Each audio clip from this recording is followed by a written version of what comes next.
From HanselMinutes.com, it's Hansel Minutes, a weekly discussion with web developer and technologist Scott Hanselman. This is Lawrence Ryan announcing show number 345, recorded live Thursday, November 8th, 2012. This episode is brought to you by Telerik, offering the best in developer tools and support. Online at telerik.com. And by Franklins.net, training developers to work smarter. And now offering Gesture Pack, a powerful gesture recording and recognition system for Microsoft Connect for Windows developers. Details at gesturepak.com. In this episode, Scott talks with Microsoft employee and world-class climber, Audrey Sniezek. Hi, this is Scott Hanselman. This is another episode of Hansel Minutes, and today I'm talking with Audrey Sniezek, who is a program manager on the Azure team working in compute, but that's not why I called you, Audrey. You have a really cool hobby.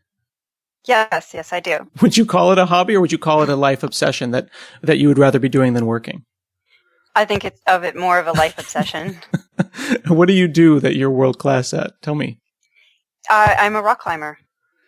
Talk to me about rock climbing. There's different kinds. There's like bouldering, and there's rock climbing without a rope and with a rope, and there's various kinds of rock climbing. We know nothing about this, so break it down for me. Yeah, there are different kinds of rock climbing. There's a lot of times when I tell people that I rock climb, they think of Mount Rainier or these big peaks, and that is definitely a type of climbing, but it's not rock climbing. Rock climbing actually has different facets within it as well. There's bouldering, as you mentioned, where you climb smaller rocks, and you have these crash pads to catch you, so you don't have a rope attached to you, and you have a group of people usually huddled around to keep you from hitting objects if you fall to the ground. Mm-hmm. And then you have these big walls that are rock cliffs that you might see around cliff bands that are around the mountains or even up in the mountains. And within that, you have people who hike very long distances to get to these peaks to climb them.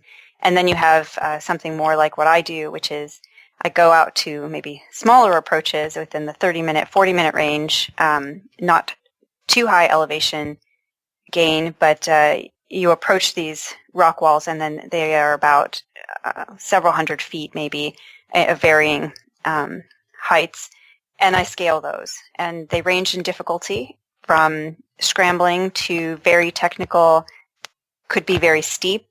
The angles of the rock are multifaceted, and that's what I like to do, is really go for difficulty, go for the hardest kind of lines in that space. So you said 30 to 40 minute range. Is that the distance that you're driving, or the time it takes for you to do the rock? Just the time that I'm hiking. Some hikes are 5 minutes, some are 2 minutes, some are 30 minutes, 40 minutes. Generally, if you're hiking for miles to get to a wall, that's more of an epic journey. I tend not to do those. Those are more like alpine approaches. Why does the hike to the rock matter? Is that just whether or not you have energy when you get there? Some of it is about that. Some of it is that the gear required to do a climb in that region, you have to haul a rope and sometimes the equipment that you want to attach yourself to the rock, other kinds of supplies, food, harness, belay devices, warm clothes, things like that tend to weigh a bit more and can make those hikes rather laborious. Mm-hmm. Now I've got little kids, and they are always looking for new stuff to do, and I'm hoping that at some point in their life they're going to discover that thing that they want to do exclusively. And if that thing makes the money, great. And if it doesn't make the money, great. Maybe it's Legos, or maybe it's making movies, but they haven't discovered it yet because they're little kids. When did you discover that this was the thing? I mean, there must have been lots of things you must have tried growing up, but then you found this. Yeah, I didn't try too many things growing up, actually. I'm very athletic. I've always been drawn to sports. I didn't play a lot of sports growing up. I did run track and cross country in high school, and I've continued to run. I love running. But I've never done marathon type runs. These are really mid-distance, 5, 10K max. I don't aspire to anything longer. But rock climbing came to me in university. Some friends had discovered it, wanted to introduce me to it, took me out to it, and I just fell in love with it. I was pretty adept at it quickly. I was convinced I wanted to do it all the time, And the setting with which I started was serene and calm and peaceful for me. So climbing became a place of serenity, and the challenge gave me a bit of drive and motivation to keep at it. But it was enough for me to feel like it was an escape from normal life. It was something that provided great satisfaction for me that really drove me to go do it more and more. Do you remember like the drive there? Were you thinking, oh my goodness, this is going to totally be awesome? Like, do you remember the drive to your first rock climbing experience? Yeah, it was only 5 minutes away from the university, so it really wasn't very far. And we were coming up to it, and it's it would be like a creek, and you would just hike down. You park at the top, and so you don't see the cliff right away. And you hike down, and you're in this kind of a stream system, and there's this water flowing. You could hear it bubbling over a little bit, and then you walk around this corner on this small dirt path, and there's this little wall. It was really tiny, really, compared to the walls I climbed today, and it was just beautiful. And I looked at the rock and was like, we're going to climb this? And then they started to show me, this is a route, and this is a problem, and you go up here is something. And as I started to find the different lines that people were drawn to on the rock, I started to see opportunity, and it was just a really, really neat place to go. It's very isolated and in the middle of the city. It was great. And how long ago was that? That was 20 years ago. I'm celebrating my 20 years of climbing this year. Wow. Okay. So I looked around on the web, and as I'm searching around for some of your adventures and pictures of you climbing rocks, I see these numbers. They're saying, well, here she is climbing a 5.14, and here she is climbing at this point that. What does that number mean?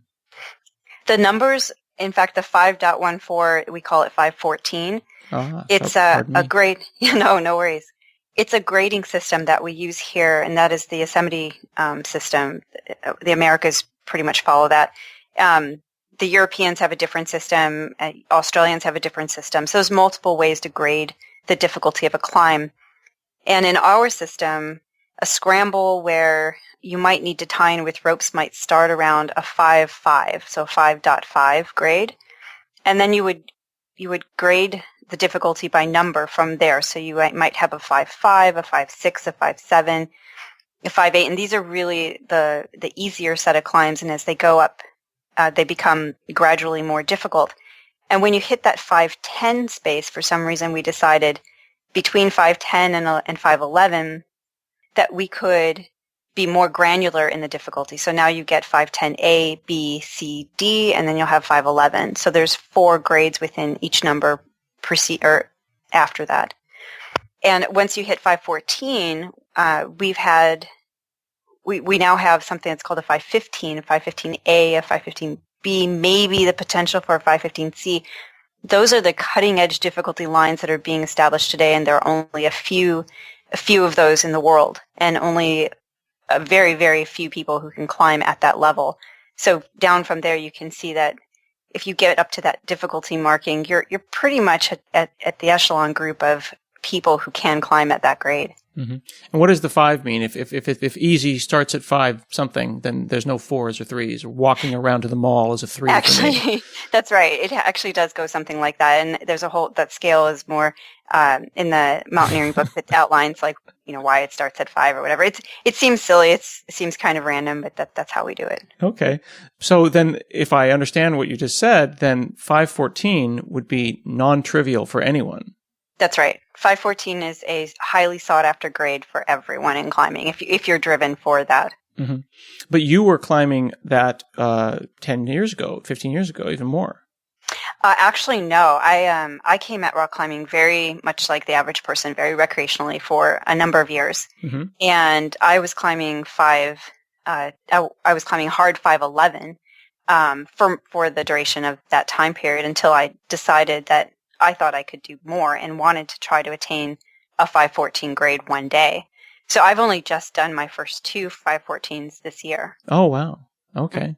And is this common for women? Is there how does it break down on the gender lines? Like men have upper body strength, but women have legs. And I understand that leg strength is super important for climbing. Leg strength can translate into technique is what we call it. And it's definitely true that men tend to come at it in a more powerful brute force way, and women tend to come at it from a more technical aspect. It's not universally true, but it's generally true.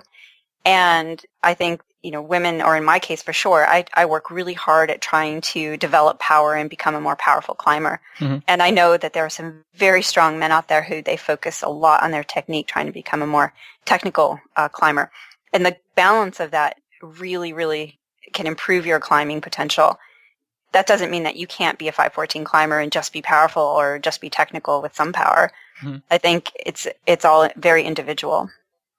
I would think, and I'm not a climber. I've taken the kids bouldering like at a club once, and they thought it was fun.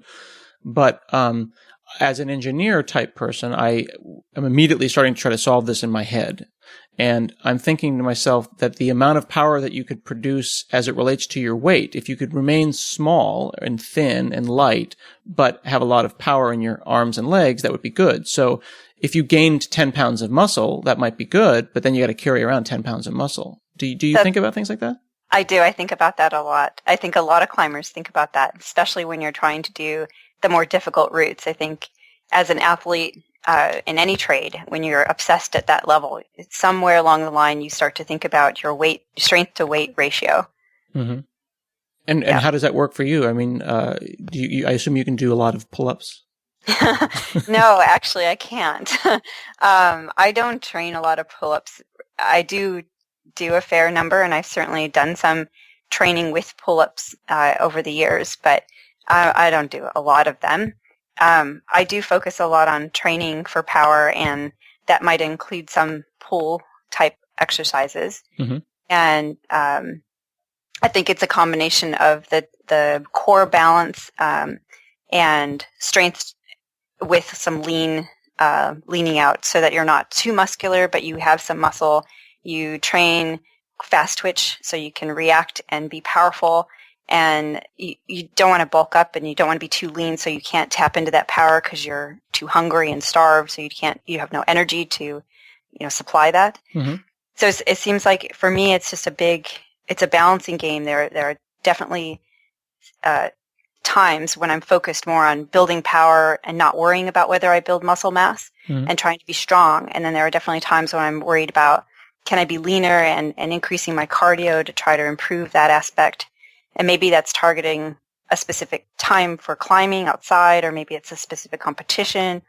But I certainly appreciate moments when I can be more carefree and just climb for fun and not think about what I'm eating or not eating and worrying about whether I'm training or not training, to give myself that little break and then pick it up in times when I'm ready to drive again. Well, that's interesting, because that makes me realize that I'm learning about this, or I'm trying to analyze it in my head, but that does kind of take away the pure joy of climbing. But there is the need to do both. If you want to climb at the level of 514, you can't just roll up and start climbing to pull something like that off, right? I'd like to think so. But I do know there are some very strong people, very talented people out there who maybe are a bit of an anomaly in that way, and are climbing super strong at these grades without, I don't know, many years or maybe no training.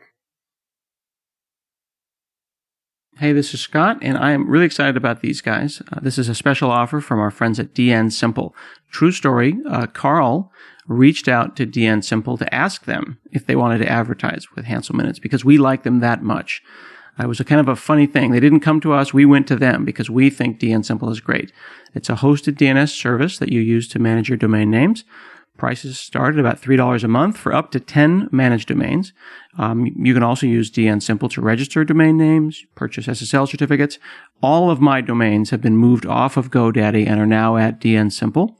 I like it because there's an application on my iPhone. I can manage my DNS from there. There's an API that you can use. The best part actually is these one-click services. So you can register a domain, get it up and running in a couple of minutes, and then go in and apply services to it.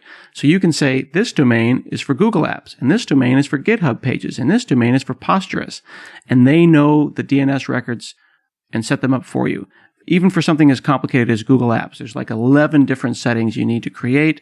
They handle it all for you. So here's the deal. They've got a special 30-day trial. You can cancel at any time, but Hansel Minutes listeners get 3 months of free DNS service. So you go to dnsimple.com/HM. Special deal for Hansel Minutes listeners. Just visit dnsimple.com/HM. Hansel Minutes listeners get 3 months of free DNS service. Love these guys. They're so nice. DN Simple, hosted DNS. Check them out. If you're putting that kind of work though into things like BMI and lean muscle mass and things like that, is it mostly diet? Because like right now, my goal is to get a 6-pack before I turn 40. And I'm hearing, well, thanks for laughing. And I'm hearing that that 6-packs are made in the kitchen, and it's 70% diet. And unfortunately, the diets are really boring. And I'm wondering, at the level that you're operating at, is this one of those things where you just have to eat ground turkey and peppers all day? I have definitely had my diet called boring before. I love food and I love flavor, and I do like things that are not healthy. But I also value what my diet provides me. So when I am ready to get down to business and be training and leaning out, having that kind of a boring regimen is okay with me. I know why I'm doing it. I don't have cravings. It really feeds and fuels me, and those benefits far outweigh the blandness or the non-creativity of the meal. But it's like I said, I can't do that 365 days a year. There are definitely times when I'm focused like that, and then there are definitely times when I am not. Mm-hmm. Give me an idea, if you don't mind my asking, of what a boring diet would be, because I can take notes for myself. Yeah, well, so for instance, one thing that I actually haven't changed in a long time is my breakfast. And my breakfast consists of oatmeal, and I have it measured. And I have a teaspoon of peanut butter in it. And sometimes I spice it up, and by that I mean I add like mangoes, dried mangoes, or raisins, or maybe even some maple syrup sometimes. But mostly that's the base. And then I'd have 8 ounces of a protein drink and my vitamins, so multivitamin, my fish oil, and vitamin C. Absolutely need to have that. And that's my breakfast, and that will sustain me for a good part of the morning. No cravings. I feel very satiated. It gives me the energy to go climbing right after, or go running, or whatever I need to do that's active that morning. And do you eat at the Microsoft cafeteria, or do you bring Tupperware with strange things in it? I pack my breakfast everywhere I go. When I'm traveling, I always make sure that of anything that is what I have. And lunch? Lunch is a little trickier because I think I can find salads. I can find things that just work. So generally, I have a good salad, usually spinach salad, lots of proteins like beans. I have a little bit of fat in there, so artichokes or avocado. I don't have any dressing in there. It's very lean. And so I can have my 2 meals. Right now, this is what I'm doing, 2 meals that are pretty well balanced, pretty lean. And then my dinners they're a little bit free-for-all. They're not completely, hamburgers and French fries or something, but I definitely do have that on occasion. And do you calorie count, or is this more of a grams of protein type of a diet? I've done a lot of research for myself on the calorie counts, and this diet has fallen out from that research. So I am not calorie counting at the moment. I have done that in the past. I have tracked everything that I was eating and put it into a spreadsheet and marked what I was doing. I wore a little body bug, and these are things that track your calorie output against your calorie input. And I learned a lot about my eating habits, and I think just understanding what my eating habits were helped me define how I could maintain a better eating style today. So for instance, I used to be a feast-starve eater, and I didn't know that. So what that meant was, if I felt that, and this was all like something that was happening in my head, it was a perceived notion. It wasn't actually a true representation of what I was eating or not eating, but this is the way I perceived it.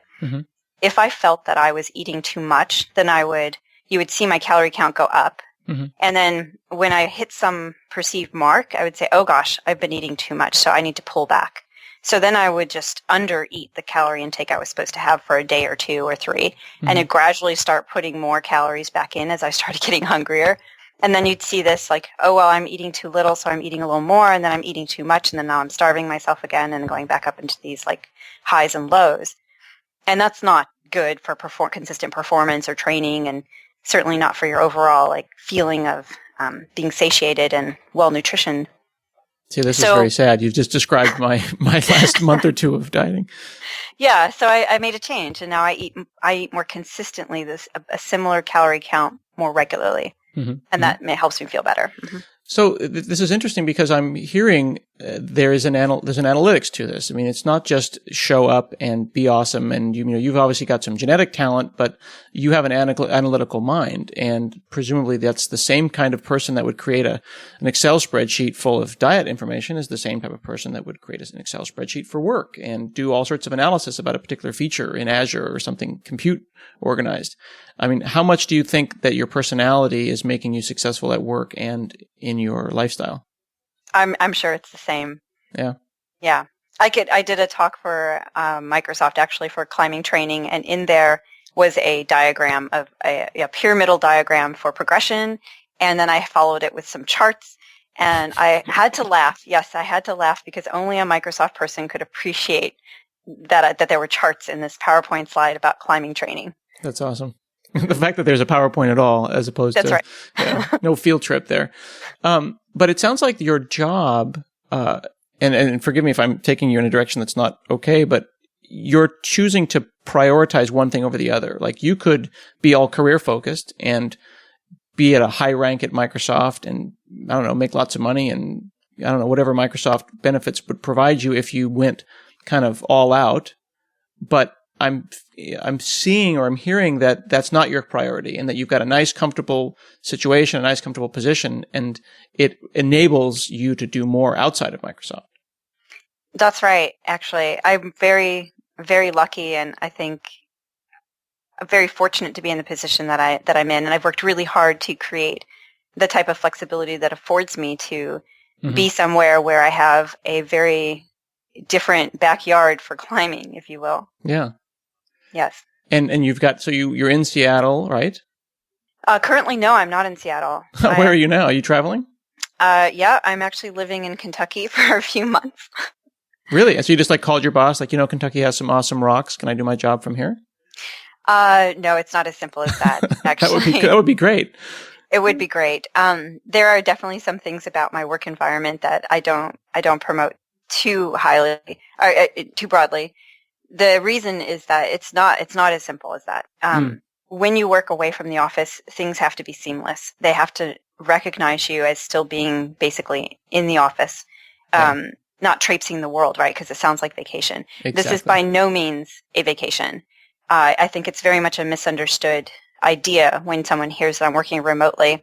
I'm living in this wonderful place with this great rock behind me, but my opportunities for climbing are not as vast and bound as I would like. But for me and what I'm accomplishing and being able to hold my job, I don't care because, like I said, it's like having another backyard for me to access. And that gives me, when I have free time, I get to go out and climb on this fantastic rock that's not in Seattle and not accessible given the weather right now.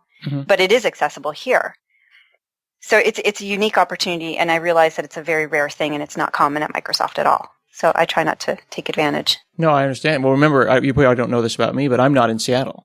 I'm in Portland, Oregon, and I work remotely. And I've written extensively on what it means to be not visible and how often we as remote employees have to make sure that they know that we're there. I was actually, I've been at Microsoft now. This will be 5 years this month. And in a stand-up meeting recently, they were going around in a circle. Everyone was telling what they were working on. And they did this for an hour, and we had a round table, and I had a camera and everything like that, and they hung up on me. And I emailed my boss's boss, and I was like, I never got to say what I was working on. And he said, oh, I couldn't see the camera. I forgot you were there. And I was like, oh, man. I mean, I've worked here for 5 years, dude. That's right. I just want to tell you what I'm working on so you don't fire me. That's right. It's a very challenging thing to have a presence when you're not physically there, because despite the flexibility that Microsoft, says they promote, the culture is not necessarily in the same place. Yeah, exactly. The one benefit that I have is that my team has a development office in Shanghai, and actually my development team is in Shanghai. That causes some problems with time zone differences, especially when I'm remote and want to get in some climbing at some point and still work on Pacific time. But it works because they're used to having people who are not in the office. And so more often than not, we have our meetings are set up always online. So, and that's different than the whole of the Azure world. This is more my big compute area. Right. Do you think about your kind of your life goals in the sense of like you want to get that next big promotion and move up and be a manager and get a big sack of money? Or do you think to yourself, this is a good level? Like for me, I pushed and I got a level at Microsoft, a rank. They have all these different HR levels. And I think to myself, all right, this is a good level. I could be at this level forever and never get promoted again. And that's totally fine because my kids are happy and my wife's happy and I've got a good lifestyle. Yeah, it's definitely crossed my mind. I know that Microsoft just isn't the kind of place that you can stagnate at. And that levels and career development are really important to the company. And that is a challenge. I have conversations with management about futures and potentials, and I do want to progress. I love what I do, and I like working in this company. And I do want to see myself doing well, but I'm not willing to sacrifice some things to do too well, and I don't want to set a trajectory that's too steep. So it definitely has a more plateaued effect to it. Maybe more gradual slope than I would otherwise have. And that's fine for me as long as I can continue to be rewarded for the good work I do and that I see that I'm still moving forward somewhere. Right. But you actually left and then came back, didn't you? I did. Yeah, that changed everything. Was that because of climbing that you left? Yeah, I left and I went off the road. I bought a Eurovan and lived in it for 18 months just about. Just traveled and climbed full time, no work. That's awesome. It was really, really good. The thing that I don't know has become clear yet in this talk, and I'll give you the compliment, is that if I understand from everything I'm reading about you and all these numbers, you're world class or damn near world class at the climbing level. That's not a hobby. That's not something that you see people climbing at this level and also doing full-time jobs. Do you? I'm actually impressed with the number of climbers that do have full-time jobs and climb really well. I do think that when you talk to athletes and you speak to climbers at that level, it is a challenge. But maybe we're the personality types that will just do what it takes to be able to satisfy both of those needs. I don't know, but you're right. There's not that many people. There are a few of us though. And is it like a club? I mean, do you all know each other just from like you hear about like, oh, so-and-so did a 512C and that's crazy.